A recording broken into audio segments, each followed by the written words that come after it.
Ladies and gentlemen, this is Old School Dollar World Premiere.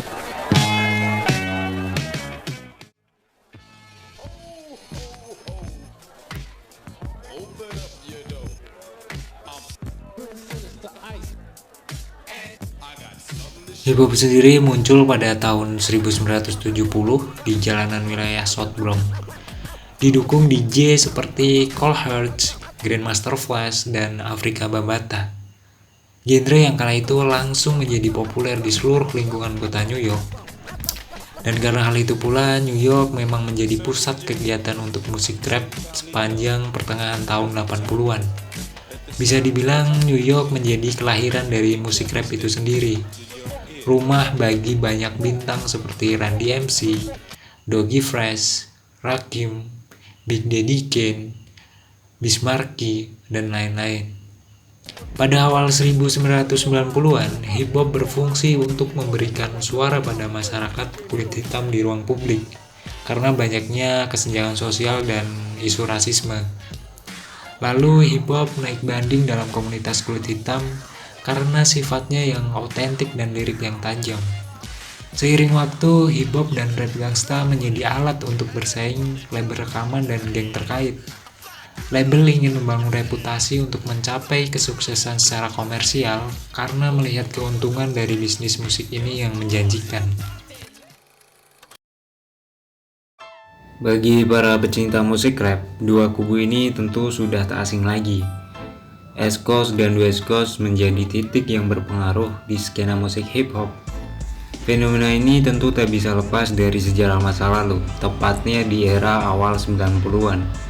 Kala itu di Los Angeles, sebuah label rekaman yang bernama Death Row Records yang didirikan oleh Suge Knight menjadi kekuatan baru sekaligus cikal bakal West Coast di dunia musik rap Amerika.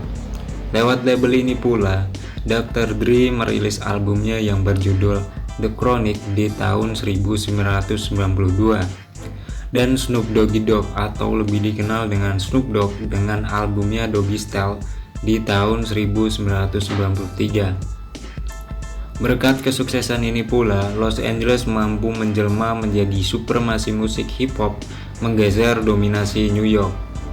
Namun karena kesuksesan ini pula justru menjadi awal dari satu kisah panjang nantinya. Pada tahun 1993, skena New York yang mulai menyadari pergerakan skena Los Angeles mencoba bangkit melalui label rekaman yang digagas oleh Puff Daddy.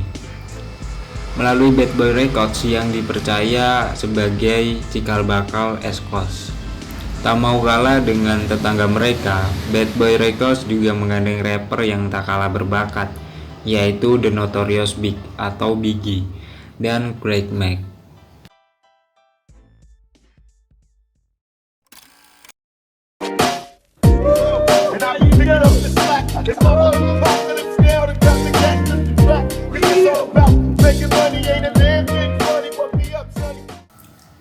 Persaingan antar kedua kubu semakin panas. Sang legenda Tupac Shakur akhirnya terlibat perseteruan dengan artis East Coast, yaitu Biggie. Panasnya persaingan ini pun bisa dibuktikan lewat lagu-lagu yang mereka rilis. Salah satunya tentu lagu Hit 'Em Up milik Tupac. Lagu yang konon bercerita tentang pengalaman tidur bersama istri Biggie. Tensi tak berhenti sampai di sini saja. Perseteruan semakin memanas saat Tupac memutuskan untuk bergabung dengan label Death Row Records dengan mahar sebesar 1,4 juta dolar. Bergabungnya Tupac bersama Death Row Records membuat Tupac langsung membuat sebuah kampanye untuk melawan Bad Boy Records alias kubu East Coast. Panasnya perseteruan antara West Coast dan East Coast pula lah yang konon menjadi penyebab dari kematian Tupac dan Biggie. Tentu kita masih ingat insiden penembakan terhadap Tupac yang terjadi di tahun 1996 silam. Kala itu Tupac diserang oleh sekumpulan gangster bersenjata dalam perjalanan pulangnya setelah menonton pertandingan tinju antara Bruce Seldon melawan Mike Tyson. 6 hari setelah tragedi penembakan itu, atau tepatnya pada tanggal 13 September 1996, Tupac akhirnya dinyatakan meninggal di usia yang masih sangat muda, yaitu 25 tahun. Atas kematian Tupac, pihak West Coast dibuat naik pitam. Mereka menuduh Biggie dan bos dari Bad Boy Records, yaitu Puff Daddy, sebagai dalang dari tragedi terbunuhnya Tupac. Apalagi Biggie juga sempat merilis lagu berjudul Who's Out Ya sesaat setelah kematian Tupac.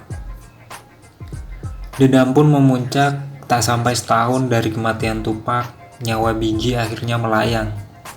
Di malam tanggal 9 Maret 1997, Biggie diberondong tembakan saat berada di Los Angeles, California.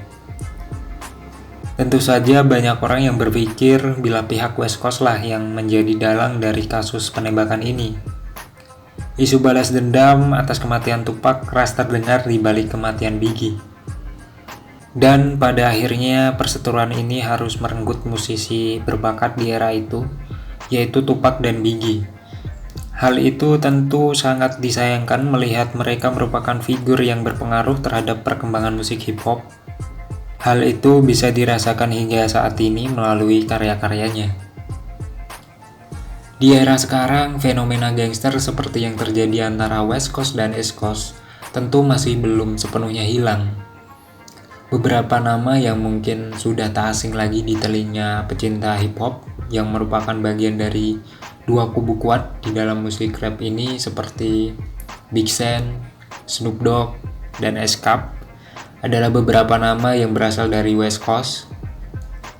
Sedangkan DMX, Slick Rick, dan Busta Rhymes adalah rapper yang tergabung di East Coast. Dua kubu ini juga punya tanda yang menjadi ciri khas mereka masing-masing. Para rapper biasanya menunjukkan lewat simbol tangan, simbol yang menjadi sangat ikonik hingga sekarang.